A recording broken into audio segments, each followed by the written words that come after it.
Here's Dan working on him a fish. Here we are, it's the 17th of November. And fishing with planer boards, 1 split shot. 14 pulls behind the split shot. Let's see if we can get And Mark was nice enough to hook it for me. Let's not leave that part out.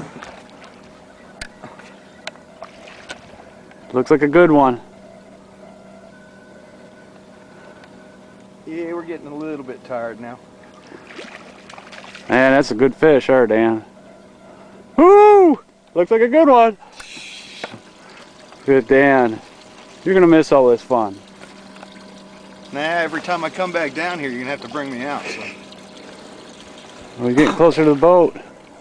Might be a keeper. Let me get the net. I want to see you film and do the net. I'll watch this.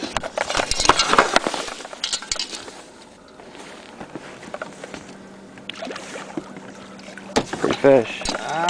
25 and a half. Yeah, it's a fat old fella. I think he's as wore out as you are. Oh, this is some good movie taking here.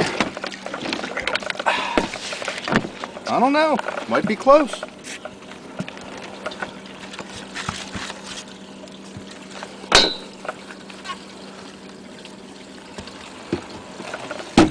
Yeah, that's a pretty old fish. That one. We just caught one and turned around and came back in the same exact spot. There you go, hold it up with that planer board there too. On the old Sidekicker Planer board. There you go, North Carolina's best. Now, I want to